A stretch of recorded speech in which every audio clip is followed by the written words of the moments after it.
Esta é a primeira de 4 palestras sucessivas sobre o tema Os inimigos que enfrentamos. Eu confio que todos nós que estamos comprometidos com Jesus aqui esta noite, realmente percebemos que enfrentamos inimigos, porque é uma situação muito perigosa ter inimigos poderosos e ativos trabalhando contra você, e nem mesmo estar ciente de que você tem esses inimigos. Os inimigos que enfrentamos não são pessoas de carne e osso, mas são seres espirituais invisíveis. O tema que vamos tratar nesta palestra diz: respeito às coisas que não são discernidas pelos sentidos humanos. A Bíblia fala de coisas que olhos não viram, nem ouvidos ouviram, nem subiram ao coração do homem, coisas que são invisíveis e espirituais. As coisas sobre as quais vamos falar só podem ser compreendidas através das Escrituras. Não há outra fonte de informação confiável. Muitas pessoas imaginam, eu acho, que as coisas que vemos, tocamos, ouvimos e saboreamos são as coisas verdadeiramente reais. Na verdade, ao longo dos tempos, os filósofos chegaram à conclusão de eles são temporários, são impermanentes e muitas vezes são enganosos. Você não pode confiar em seus sentidos. É incrível quantos filósofos diferentes ao longo dos tempos chegaram a essa conclusão. A Bíblia diz o mesmo. Paulo diz que as coisas que são vistas são temporárias. As coisas que não se veem são eternas. Em outras palavras, as coisas do mundo dos sentidos são apenas temporárias. Elas são apenas parcialmente reais, elas não se sustentam. Mas as coisas do mundo espiritual que não podemos ver, que não podemos perceber com nossos sentidos, são as coisas verdadeiramente reais, são as coisas que perduram. Então, quando chegamos a um tema como esse, temos que começar fazendo um ajuste mental e dizer a nós mesmos: não vou me limitar às coisas que posso ver, tocar, ouvir e saborear, mas vou abrir meu coração e minha mente para a revelação que me é dada nas Escrituras, através do Espírito Santo, para coisas que são de um mundo diferente. Paulo orou pelos cristãos de Éfeso para que Deus lhes desse um espírito de sabedoria e revelação no conhecimento dele. E eu oro para que por nós aqui, que Deus nos conceda, ao abrirmos nossos corações à sua palavra, um espírito de sabedoria e revelação. Porque estamos lidando com coisas que só podem ser conhecidas por revelação. O que vamos lidar, em essência, são 2 reinos opostos, que estão em guerra um com o outro, mas não são reinos naturais, como Grã-Bretanha e Suécia ou outras nações, mas são reinos espirituais invisíveis. Um é o reino de Deus e o outro é o reino de Satanás. Eu gostaria de começar lendo em Mateus capítulo 12, apenas 2 versículos 26 e 28. Jesus havia sido acusado pelos fariseus de que ele era capaz de expulsar demônios porque ele estava em aliança com o príncipe dos demônios, que é chamado Beelzebu. E ele apontou para eles que era uma explicação muito ilógica e não poderia ser verdade. Ao apontar isso para eles, ele disse essas 2 coisas. Em primeiro lugar, no versículo 26, se Satanás expulsa Satanás, ele está dividido contra si mesmo. Como então seu reino permanecerá? Então Satanás tem um reino como o próprio Jesus indicou. Muitos cristãos, eu acho, acham difícil entender isso. Mas aqui está claramente afirmado. E então, 2 versículos adiante, Jesus diz: Mas se eu expulso demônios pelo Espírito de Deus, certamente o reino de Deus chegou sobre vocês. Existe o outro reino, o reino de Deus. Aqui estão dois reinos espirituais invisíveis, o reino de Deus e o reino de Satanás. E Jesus aponta que há um aspecto particular de seu ministério que traz os dois reinos à tona, e que é a expulsão de demônios por seu poder e autoridade. Os demônios, seres espirituais invisíveis, representam o reino de Satanás. Jesus e então aqueles que são seus servos e seguem seu ministério representam o reino de Deus. E na expulsão de demônios, o confronto visível do reino de Deus e o reino de Satanás é trazido à tona. Também o fato de que Jesus e seus servos podem expulsar os demônios de Satanás é uma evidência convincente de que o reino de Deus é mais poderoso que o reino de Satanás. Pessoalmente, acredito que é por isso que Satanás particularmente não gosta e se opõe ao ministério de libertação, porque traz à tona coisas que ele prefere manter em segredo e também demonstra que o reino de Jesus é mais poderoso que o seu. Agora eu quero falar nesta palestra sobre a natureza e a estrutura do reino de Satanás. E vamos voltar para Efésios capítulo 6 e o versículo 12, que é, eu acho, o versículo principal que traz isso à tona. E novamente quero lembrá-los de que agora estamos falando de coisas que vocês não podem perceber com os seus sentidos. Vou ler na nova King James, que é como o antigo King James, mas um pouco modernizado.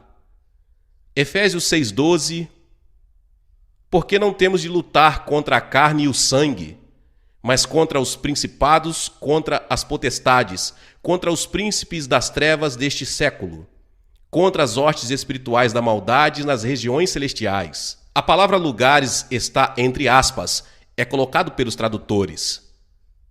Eu acho que é melhor dizer nos lugares celestiais. Alguém comentou uma vez que a maioria da igreja pontuou esse versículo errado. A maioria, como eles leem, é assim: pois não lutamos, ponto final. Mas não é isso que está dizendo. Eu quero dar a você a versão Prince deste verso em particular. Eu estudei grego desde os 10 anos de idade e eu estou qualificado para ensiná-lo em nível universitário. Não digo isso para me gabar, mas pelo menos me dá o direito de dar minha opinião. Não quero dizer que estou certo, mas tenho o direito de dar minha opinião. Gosto de começar pegando uma frase da Bíblia Viva que diz: nossa luta não é contra pessoas com corpos. Eu acho isso muito vívido. É extremamente importante entender que estamos lidando com pessoas. Até entendemos que somos realmente como um boxeador com os olhos vendados. Estamos lidando com pessoas, mas são pessoas sem corpos, seres espirituais. Agora vamos continuar. Para o nosso combate, mais uma vez eu gostaria de salientar que este é um conflito muito intenso. Penso em todas as formas de conflito interpessoal, a luta livre é a mais intensa. É uma pessoa totalmente colocada contra outra pessoa. Não é por acaso que Paulo usa essa frase para a nossa guerra contra o reino de Satanás. É uma guerra total. Nossa luta não é contra pessoas com corpos. Agora, aqui vem a versão Prince, mas contra os governos com várias áreas e ordens descendentes de autoridade, contra os dominadores do mundo desta escuridão presente, contra as hostes espirituais da maldade nos lugares celestiais. O que quero mostrar a você é que o reino de Satanás não é uma confusão. É um reino altamente organizado pelo qual ele não recebe nenhum crédito. Porque ele foi, creio eu, e tratarei disso em alguns momentos, um dos principais anjos encarregados de uma grande parte dos anjos. E como tal, ele tinha um sistema organizacional divinamente dado. E quando ele se rebelou contra Deus e liderou seus anjos em rebelião, ele simplesmente levou o sistema com ele, mas o voltou contra Deus. Portanto, não imagine que Satanás não tem um reino altamente organizado, pelo qual, como eu disse, ele não recebe crédito. O crédito vai para Deus, mas vamos levar em conta o fato de que ele não é um simplório. Ele é um ser muito astuto, poderoso e maligno. Passamos agora brevemente à versão revisada. A versão amplificada que lhes dei. Contra as regências. Digo regências porque a palavra grega é abstrata. Não são governos, embora a maioria das traduções modernas digam isso, é regências. É um certo nível de autoridade espiritual no reino de Satanás, que é o nível de regências. E sob esses governantes estão os subgovernantes com várias áreas de autoridade. E sob eles estão subgovernantes com áreas menores de autoridade. Assim, um governo tem uma grande área de autoridade.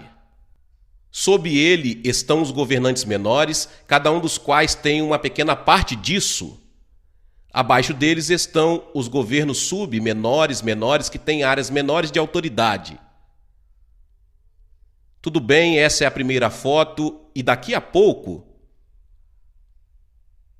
voltando ao Antigo Testamento, darei alguns exemplos bem claros de como funciona. Então diz, contra os dominadores do mundo desta escuridão presente. Eu deliberadamente escolhi usar a palavra dominar, porque é uma palavra satânica. Deus nunca domina.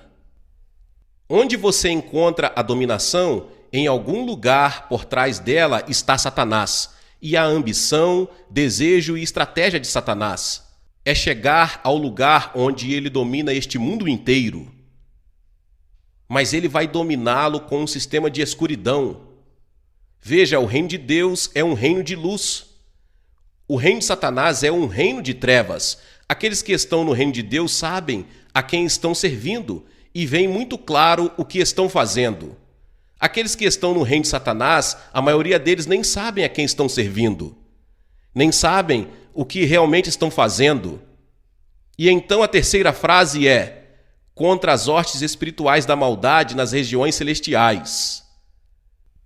Exércitos inteiros de seres espirituais perversos, poderosos e rebeldes. Em um reino que é chamado de celestial. Tem sido uma espécie de tradição aceita na igreja que Satanás está no inferno. A maioria das pessoas pensam assim. Meu comentário sobre isso seria bom se fosse verdade, mas não é. E não há nenhuma garantia nas Escrituras para assumir isso. Agora vamos voltar a isso em apenas alguns momentos, mas vamos considerar brevemente como esse reino satânico surgiu. Quero abrir o capítulo 14 de Isaías e ler alguns versículos ali.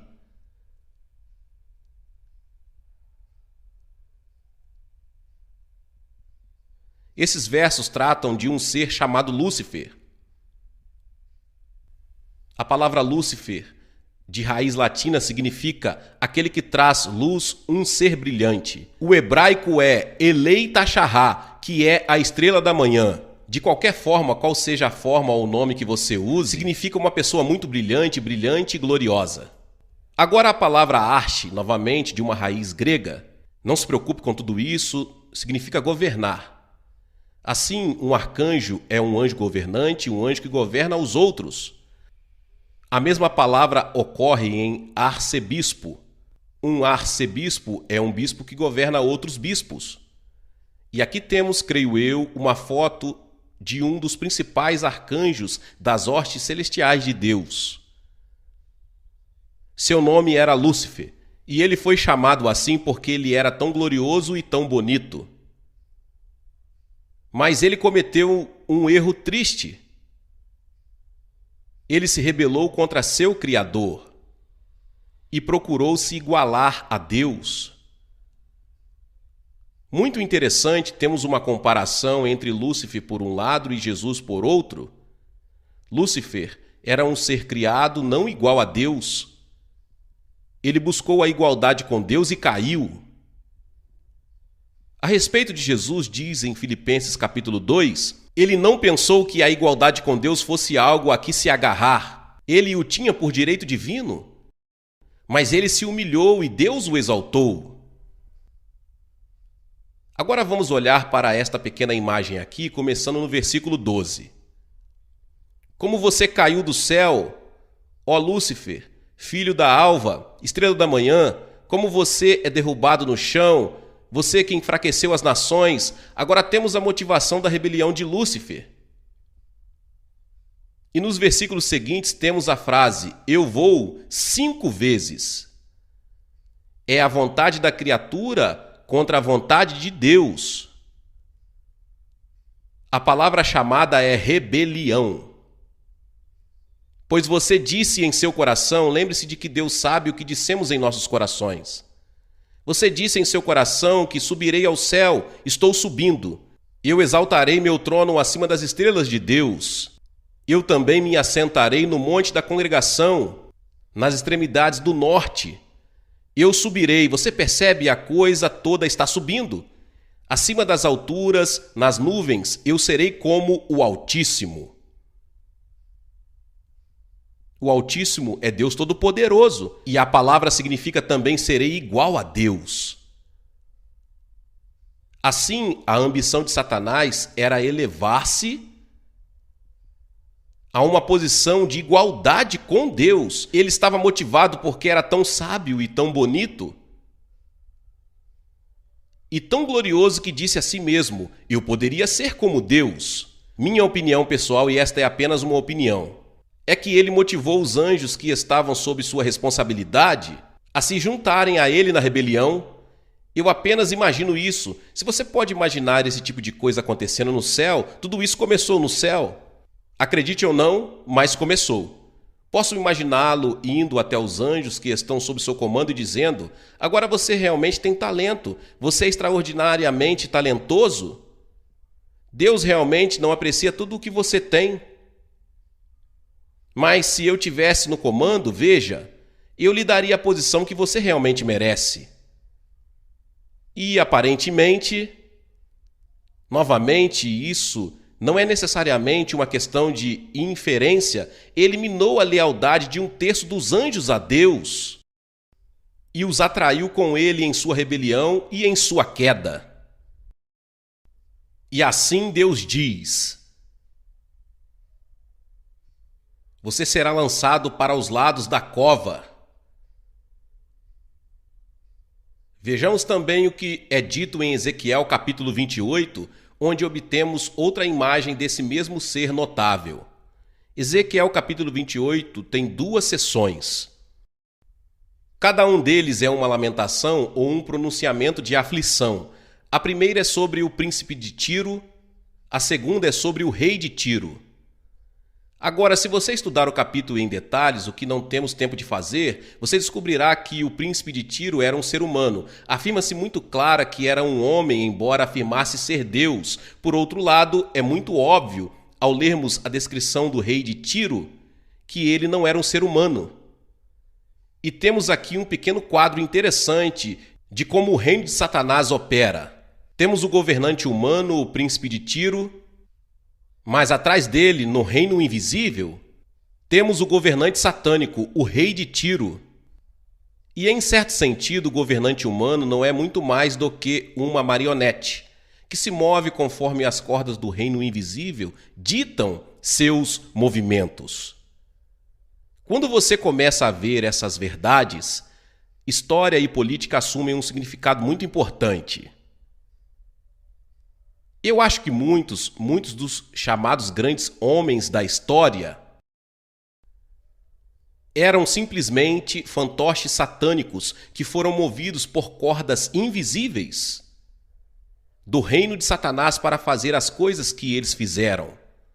De qualquer forma, vejamos um pouco do que a palavra de Deus diz sobre este segundo ser, começando em Ezequiel 28, versículo 12. Você era o selo da perfeição, cheio de sabedoria e perfeito em formosura. Você estava no Éden, o jardim de Deus. Toda pedra preciosa foi a sua cobertura: o sárdio, o topázio, o diamante, berilo, ônix, jaspe, safira, turquesa, esmeralda, ouro. Um ser resplandecente, totalmente glorioso. A obra de seus tamborins e flautas foi preparada para você no dia em que foi criado, também um mestre de música. Há muitos professores da Bíblia que acreditam que Satanás, digamos Lúcifer, ainda não havia mudado seu nome na época. Lúcifer foi responsável por orquestrar a adoração no céu. Acho importante saber que Satanás, como é hoje, sabe muito sobre música e usa a música como um de seus meios para cativar as pessoas. Continuo no versículo 14, você era o querubim ungido que cobre. Que cobre o quê? O trono de Deus. Veja, a Escritura deixa bem claro que há um querubim e há querubins com suas asas estendidas, cobrem o próprio trono de Deus. Que posição de glória, de honra! Você estava no Monte Santo de Deus. Você andou de um lado para o outro no meio das pedras de fogo. Este não é um ser humano, você pode ver isso. Você foi perfeito em seus caminhos desde um dia em que foi criado. Deus o lembra, você foi criado. Você não é Deus, você é um ser criado. Você foi perfeito em seus caminhos desde o dia em que foi criado, até que a iniquidade foi encontrada em você. Prefiro usar a palavra rebelião. Até que você se tornou um rebelde. E então lemos no versículo 16. Pela abundância do seu comércio. Agora, a mesma palavra no livro de Provérbios é usada para um contador de histórias. É usado para um comerciante porque um comerciante vai e vem, apresentando suas mercadorias e vendendo-as, mas é usado por um portador de contos porque um portador de contos vai e volta contando histórias. Agora é por isso que meu pensamento é que Satanás andou por aí dizendo a seus anjos: bem, vejam, se eu tivesse essa posição, vocês seriam muito apreciados. Eu te promoveria, você teria a autoridade que realmente merece. Então essa é apenas a minha opinião, mas digamos, pela abundância de suas manipulações, seus esquemas, suas conspirações, você se encheu de violência interior e pecou. Por isso eu te lancei como uma coisa profana do monte de Deus, e eu te destruí, ó querubim protetor do meio das pedras de fogo. Observe-o, portanto. O que então indica o julgamento de Deus sobre a rebelião? E então temos a verdadeira motivação de Satanás ou Lúcifer. Vamos chamá-lo de Lúcifer até que ele se torne Satanás. Versículo 17. Seu coração se elevou por causa de sua beleza. Você corrompeu sua sabedoria por causa de seu esplendor. Qual foi a motivação inicial de Satanás? Qual foi o primeiro pecado? Orgulho, isso mesmo. Precisamos lembrar disso sempre. O primeiro pecado no universo ocorreu no céu, não na terra. Não era embriaguez, não era adultério, nem era mentira. Era orgulho. E acredite, ainda é de longe o mais mortal e perigoso de todos os pecados. E muitos fiéis que não cometem adultério ou ficam bêbados são facilmente atraídos pelo orgulho e nem percebem o quão perigoso é. Agora eu quero lidar com uma questão que surge na mente de muitas pessoas. Eles dizem: bem, se Satanás foi expulso do céu, como pode ser que ele ainda esteja em lugares celestiais? A resposta é muito simples. Há mais de um céu. Os celestiais são plurais. No primeiro versículo da Bíblia, o céu é apresentado no plural. No primeiro, Deus criou os céus, plural. A terra, singular. E se você traçar tudo através da Bíblia, o céu é apresentado como plural. Veremos apenas duas escrituras. Em 2 Coríntios capítulo 12, versículo 2.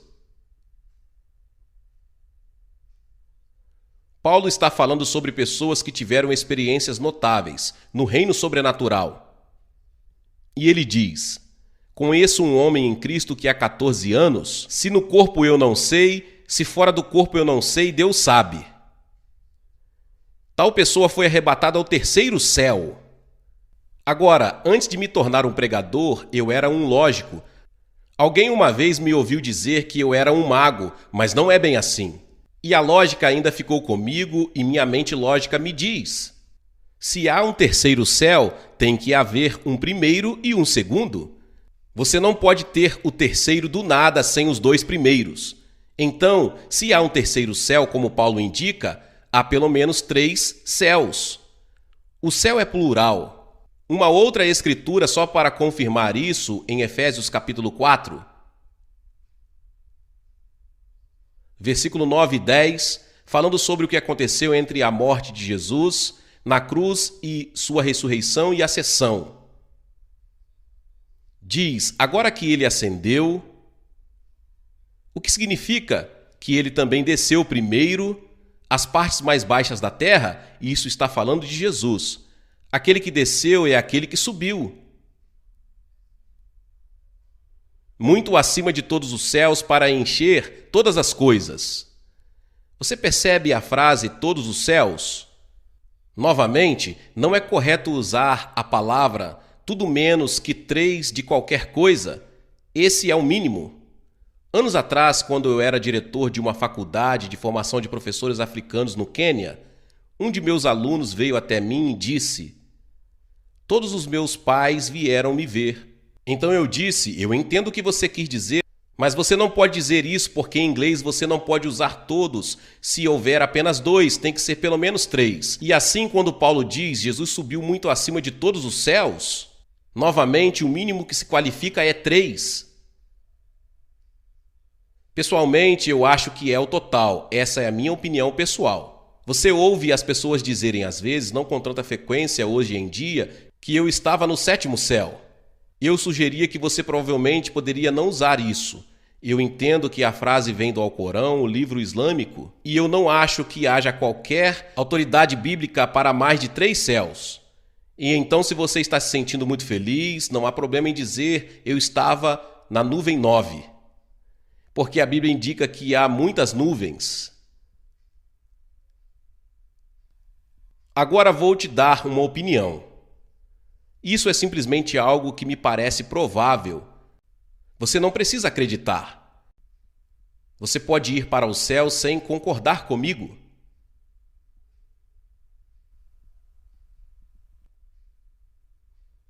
Eu creio que o terceiro céu, no qual este homem Paulo sabia que foi arrebatado, é o céu da presença de Deus, a habitação de Deus. E ali, diz ele, ouviu palavras indizíveis, as próprias palavras do próprio Deus. Agora estou inclinado a acreditar que o primeiro céu é o céu visível que vemos. E então o segundo deve estar entre o primeiro e o terceiro, em algum lugar entre nosso planeta e o céu da morada de Deus. Existe outro céu. Esta é novamente a minha opinião. Acho que há muitas coisas na Bíblia que confirmam isso e em nossa experiência.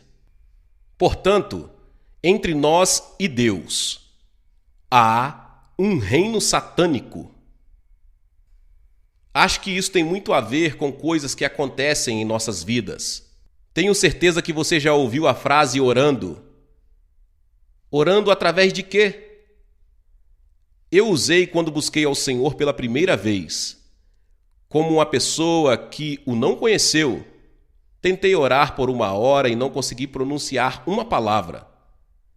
Eu estava orando seriamente e então, de alguma forma, eu rompi. Eu acredito, olhando para trás, eu quebrei as forças satânicas que estavam se opondo a mim, entrando em contato pessoal direto com Jesus. Esse foi o ponto de virada em toda a minha vida. Então, não riam dos pentecostais dos velhos tempos que falam sobre orar completamente. Alguns dos seus métodos podem ser um pouco mais convencionais, mas a verdade está aí. Isso faz parte da nossa guerra espiritual. Darei alguns exemplos em apenas alguns minutos. Mas acho que se você começar a perceber que existe um reino oposto entre você e Deus, isso fará muito mais sentido em sua experiência espiritual. Ele lhe ensinará lições de oração. Quero voltar agora para o livro de Daniel, que contém muitas informações úteis nessas áreas. Eu quero pegar um incidente na vida de Daniel que acredito ilustra os princípios que estou tentando trazer à tona. O capítulo que quero ver é o capítulo 10. E se você estiver realmente interessado, em seu próprio tempo você precisa estudar este capítulo cuidadosamente, mas para economizar tempo não vou ler o capítulo inteiro. Eu só vou te dar um breve histórico. Em certo ponto, quando Daniel era um crente muito maduro, ele se entregou ao jejum de 21 dias, 3 semanas, com o que se tornou chamado de jejum de Daniel. E ele não se abstinha de todas as formas de comida, mas comia apenas alimentos básicos muito simples e não tomava vinho, nem bebidas extravagantes.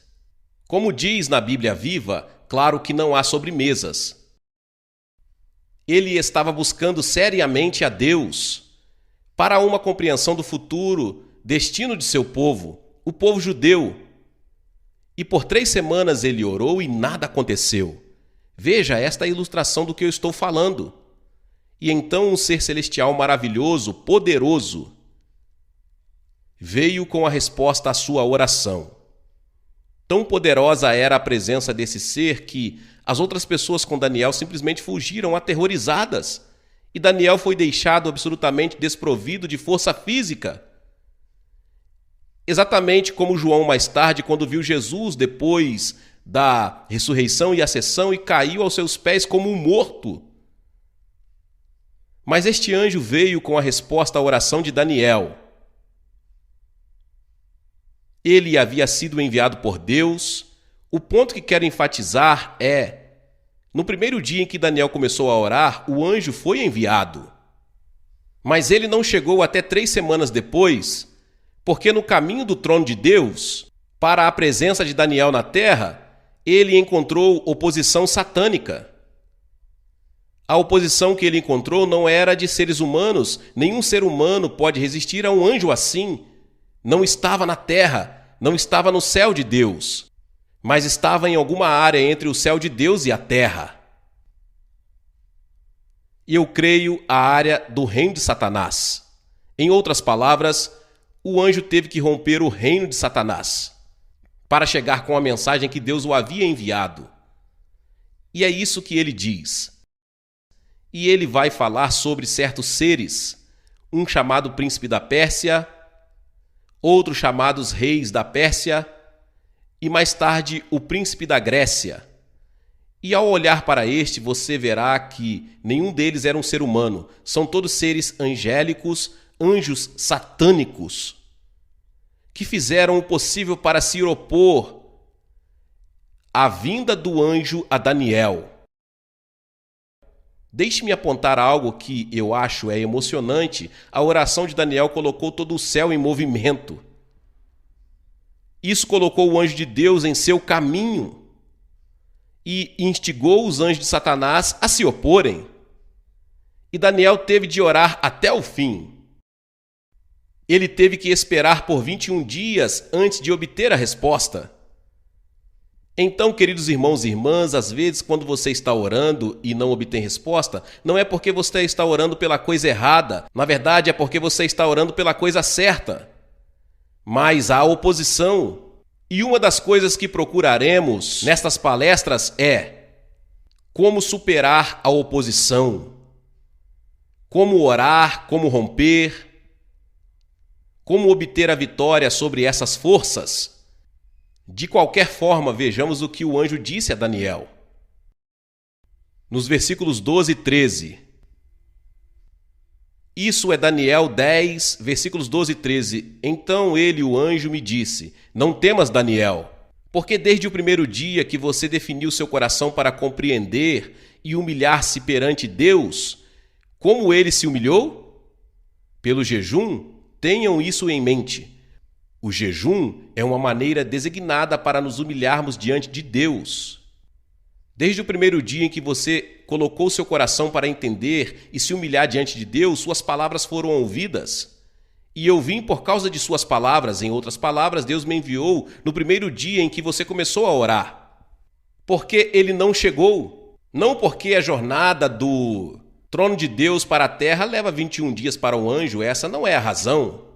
Agora, versículo 13. Mas o príncipe do reino da Pérsia me resistiu-me 21 dias. Quem é o príncipe do reino da Pérsia? Provavelmente Satanás, mas de qualquer forma é o anjo satânico que Satanás colocou sobre o império persa para cumprir os propósitos de Deus. Quero dizer, para cumprir os propósitos de Satanás, para resistir aos propósitos de Deus no império persa. Agora deixe-me fazer uma pausa por um momento. Por que o império persa era importante nessa época? Bem, se você estudar a história de Israel, houve 4 impérios gentios sucessivos que dominaram o povo judeu depois que eles se voltaram contra Deus em rebelião e foram exilados de sua própria terra. A primeira foi a Babilônia, que os levou ao exílio. A segunda era o Medo-Persa ou Pérsia, que era a que estava no poder no tempo de Daniel. A terceira foi a Grécia. A quarta foi Roma. E todos os propósitos de Deus para a raça humana centrados no povo judeu, porque somente do povo judeu poderia vir o Messias, o Salvador. É porque os propósitos de Deus estavam centrados em Israel e a oposição de Satanás também estava centrada em Israel. Em outras palavras, quando você está no centro do plano de Deus, é aí que você tem a oposição mais satânica. É importante ter isso em mente. Então, o que Satanás estava procurando fazer era manter o povo judeu, Israel, sob escravidão e longe de se retornar à sua própria terra. O que Daniel estava orando era o retorno de Israel à sua própria terra. Então este príncipe satânico do reino da Pérsia resistiu a ele. E então o anjo continua e Miguel, um dos príncipes principais, ou um dos arcanjos, veio me ajudar. Portanto, este anjo não poderia romper sozinho. Esta é realmente uma imagem fascinante.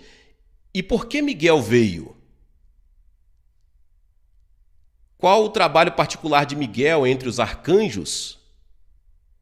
Ele tem uma missão muito importante. Mantenha seu dedo em Daniel 10 e volte por um momento para Daniel 12, versículo 1. Daniel 12, versículo 1. Naquele tempo se levantará Miguel, o grande príncipe, que é o arcanjo, que vigia os filhos do seu povo. Quem são os filhos do seu povo quando Daniel está sendo abordado? O povo judeu, isso mesmo. Então, sempre que Miguel está no centro, você pode ter certeza de que o povo judeu é o centro do palco da história, porque sua tarefa particular é vigiá-los, protegê-los das tentativas de Satanás de destruí-los, que foram, como todos sabemos, muitos numerosos. Voltamos a Daniel capítulo 10 e versículo 13. O anjo concluiu com: fui deixado sozinho lá com os reis da Pérsia. Agora, reis é plural, e acho que, contrariamente ao nosso uso habitual, o príncipe era o governante supremo e os reis estavam sob ele. Então havia um príncipe e sob ele vários reis. Foi o que eu disse. Governantes com várias áreas e em ordens decrescentes de autoridade. Quais eram os trabalhos desses reis? Não temos nenhuma palavra de Deus, mas eu pessoalmente acredito que, por exemplo, temos a Grã-Bretanha. Satanás tem um príncipe sobre a Grã-Bretanha que não duvido que tenha. De forma alguma duvido disso. Sob esse príncipe maior há governantes menores, que provavelmente dominam cada uma das principais cidades da Grã-Bretanha. Como pregador circulando, aprendi por experiência a colocar minhas antenas quando chego a uma cidade e tentar discernir qual é o poder satânico específico sobre aquela cidade em particular. E então, no reino persa, havia muitos grupos étnicos diferentes. E estou inclinando a acreditar que há um poder satânico sobre cada um grupo étnico principal. Se posso dizer isso sem ofender ninguém, acho que isso é particularmente óbvio no caso dos índios americanos, que é uma história muito trágica. Porque em todas as bênçãos espirituais e materiais que chegaram à América, os índios americanos quase não provaram nenhuma delas. E eles são extremamente profundos na feitiçaria. E eu pessoalmente acredito que aquela pessoa satânica em particular, a quem foi designada a tarefa de manter os índios americanos na escuridão, e a escuridão prevaleceu basicamente até este momento.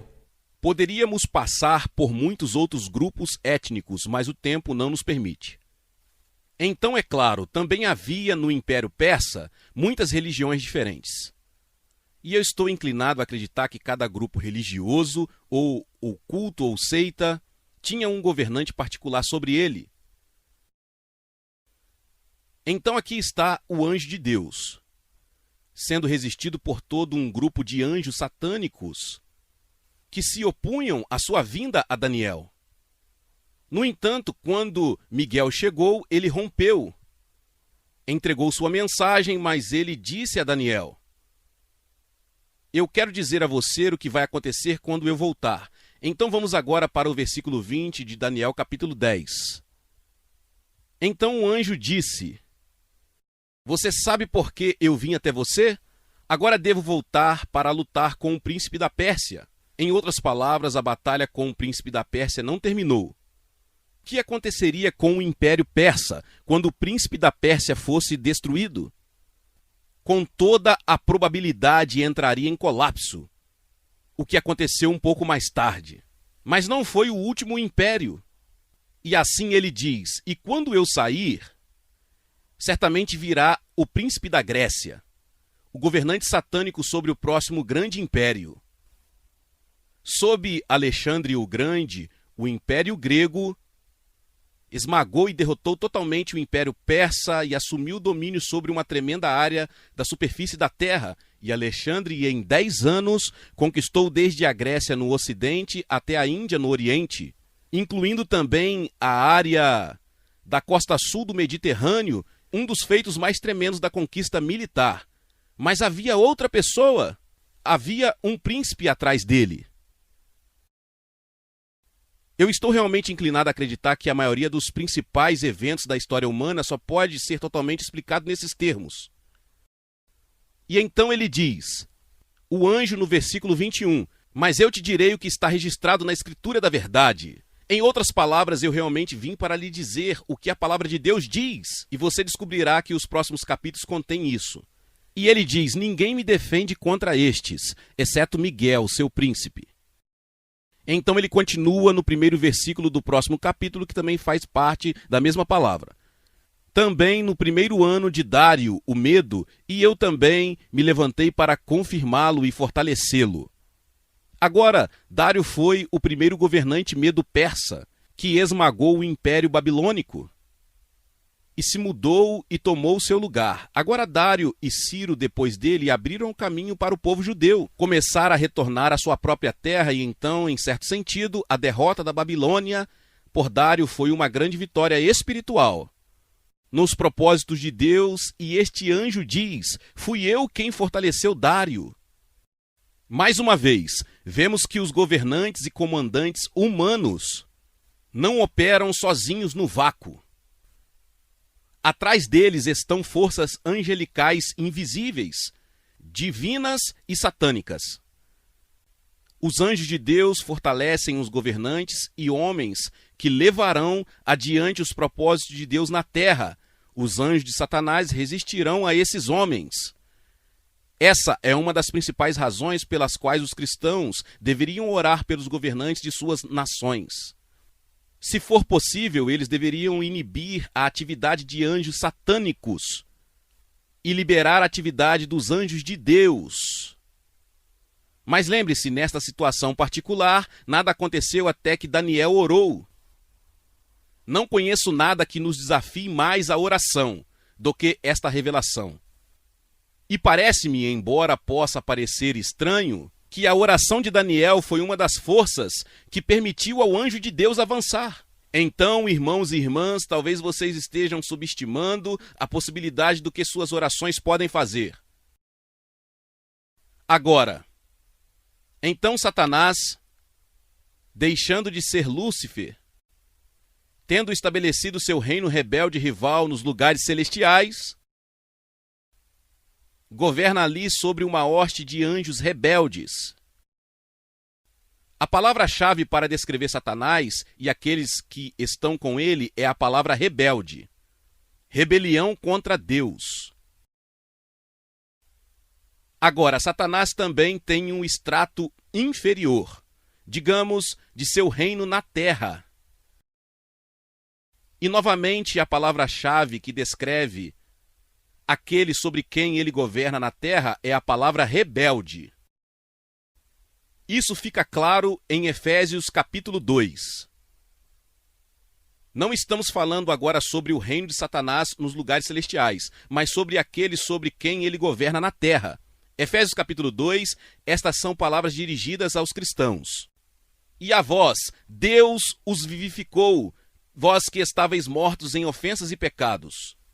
E agora ele descreve como as pessoas vivem antes de se converterem e passarem a servir a Deus, no qual você caminhou de acordo com o curso deste mundo, de acordo com o príncipe das potestades do ar. Quem é o príncipe das potestades do ar? Satanás, isso mesmo. O espírito que agora atua nos filhos da desobediência. Qual é a palavra que descreve os filhos da desobediência? Rebeldes, isso mesmo. Qualquer pessoa que esteja em rebelião contra Deus fica automaticamente sob o controle de Satanás. Você entende? Não basta ir à igreja e cantar hinos. Você tem que abandonar sua rebelião contra Deus e submeter-se a Jesus. É aí que vem a mudança. Muitos fiéis ainda são rebeldes. E como rebeldes, eles estão, na verdade, sendo controlados por Satanás. Agora Paulo continua dizendo no versículo 3, entre os quais também todos nós já nos conduzimos. Há algum de nós que discorda disso aqui? Uma coisa eu sei, eu já fui. Não tenho dúvida sobre onde eu estava antes de o Senhor me encontrar. Eu era um rebelde e eu estava no reino dos rebeldes. Eu não sabia. Eu me achava muito inteligente, muito bem-sucedido. Eu sei que tinha todas as respostas para tudo, até que comecei a ler a Bíblia e então descobri que não. Não posso entrar nisso, mas quero apenas dizer... Paulo disse, nós, apóstolos, incluindo eu, Paulo, estávamos todos nessa categoria, rebeldes sendo manipulados por Satanás, através de um poder espiritual que não entendíamos. Não sabíamos quem estava puxando as cordas. Nós apenas nos movemos enquanto nossas cordas eram puxadas. Entre os quais também todos nós, uma vez, nos conduzimos nas concupiscências da nossa carne, cumprindo os desejos da carne e da mente. Observe que não são apenas os desejos da carne, mas nossas mentes estão alienadas e em inimizade com Deus até que nos rendamos. Os intelectuais são alguns dos inimigos mais fervorosos de Deus. E então ele diz, éramos por natureza filhos da ira, assim como os outros. Então esta é uma descrição do tratado inferior do reino de Satanás, humanidade na terra. Todos os rebeldes humanos, independente de sua raça ou rótulo denominacional, a menos que sejam verdadeiramente submetidos a Jesus, o governo designado por Deus, são rebeldes. E Satanás, pelo poder espiritual, os controla. Agora há uma frase muito interessante aí. Ele diz, ele é o governante do poder, do reino, da autoridade do ar. Não posso insistir nisso, mas existem duas palavras gregas principais para ar. Uma é aer, de onde vem a palavra ar. E a outra é a palavra aether, da qual obtemos a palavra éter. Agora não estamos preocupados com as palavras que deles provêm, mas o fato é que aer é o ar inferior, contíguo à superfície da terra. Um deles é o reino mais elevado e mais raro. Qual palavra você acha que é usada aqui? O ar inferior. Em outras palavras, Satanás governa a superfície da terra. Esse é o seu reino. Há muitas especulações interessantes, porque quando Jesus vier, seremos arrebatados para encontrá-lo nos ares. Qual ar? O ar inferior. Não podemos entrar em tudo isso. Há muito que poderíamos teorizar sobre isso, mas vamos nos conter. Deixe-me apenas dar-lhe uma imagem notável de Satanás que você talvez nunca tenha notado no livro de Jó. Capítulo 41. Agora, todo este capítulo trata de uma criatura chamada Leviatã, que é uma espécie de monstro marinho. Não sabemos muito sobre o Leviatã, mas você acha que a Bíblia, que é tão econômica, dedicaria 34 versículos só a um monstro marinho? Não! A verdade é que Leviatã é um tipo ou uma imagem de Satanás. Você pode estudar isso com cuidado e ver isso. Quero apenas apontar para você a declaração final, em Jó 41:34. Ele contempla todas as coisas elevadas. Ele é extremamente orgulhoso e é rei sobre todos os filhos do orgulho. Isso é Satanás. Onde quer que o orgulho penetre no coração humano, pois foi essa a influência que fez com que Satanás se rebelasse contra Deus. O orgulho nos coloca sob o controle de Satanás.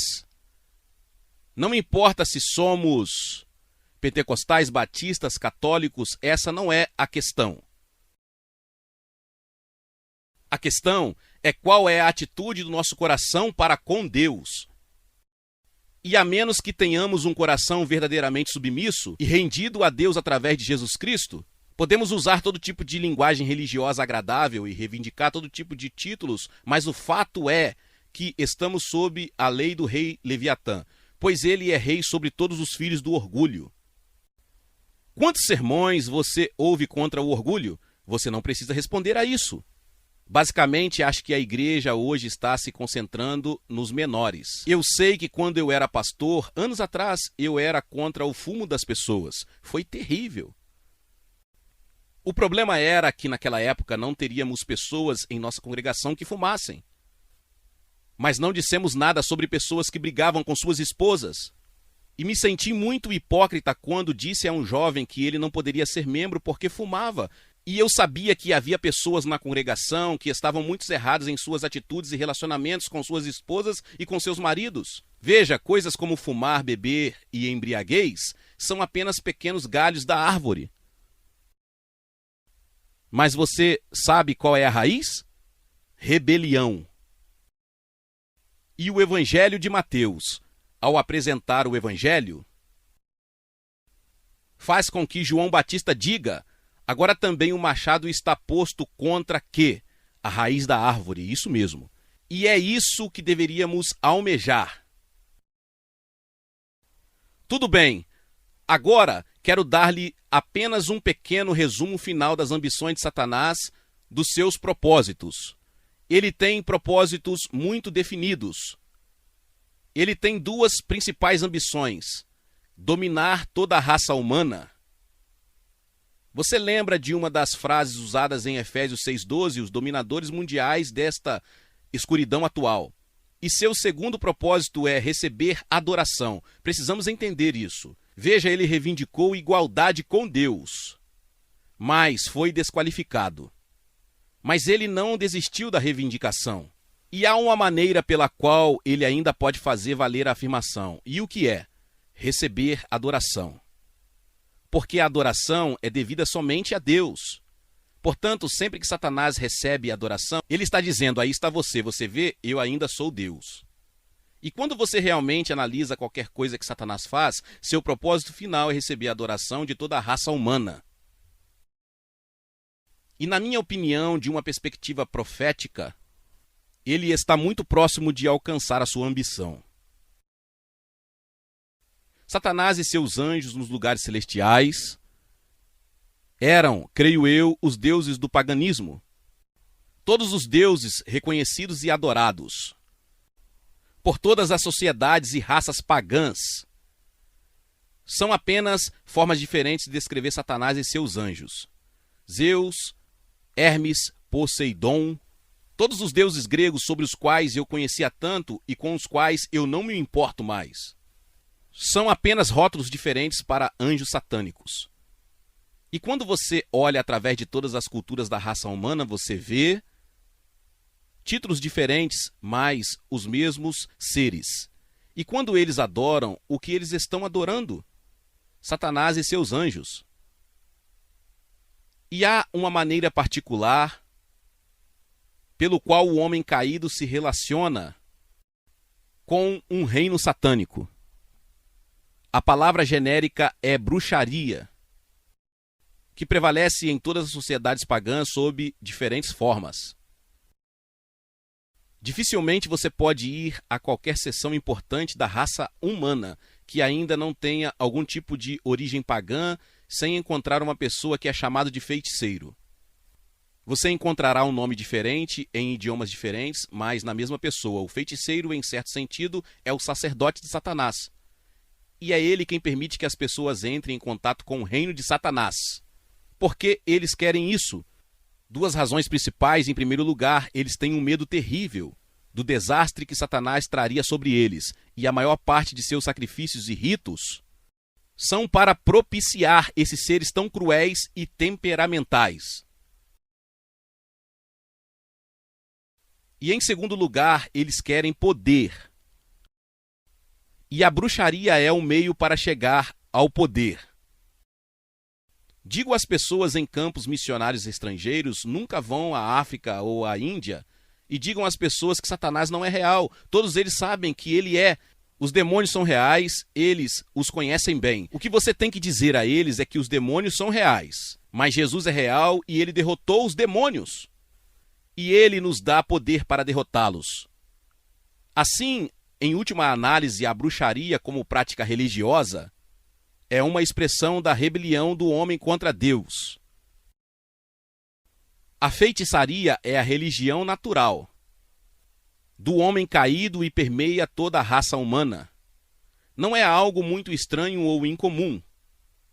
E a última coisa que quero dizer é que é importante nos nossos dias. A bruxaria está voltando com determinação. É como quando o cristianismo veio. Os seres satânicos foram forçados a recuar, mas nunca foram totalmente derrotados. E agora eles estão dizendo, é a nossa vez, nós estamos voltando. Glória a Deus, louvado seja o nome do Senhor. Que palavra poderosa. Talvez você chegou até aqui e ouviu esta palavra e ainda não é inscrito aqui no canal. Se inscreva aqui no canal e ative o sininho das notificações. Todos os dias são postados vídeos abençoados aqui no canal para te abençoar. Deixe também o seu like e não se esqueça de compartilhar esta palavra com mais pessoas. Meus irmãos e minhas irmãs, nos vemos nos próximos vídeos. Amém.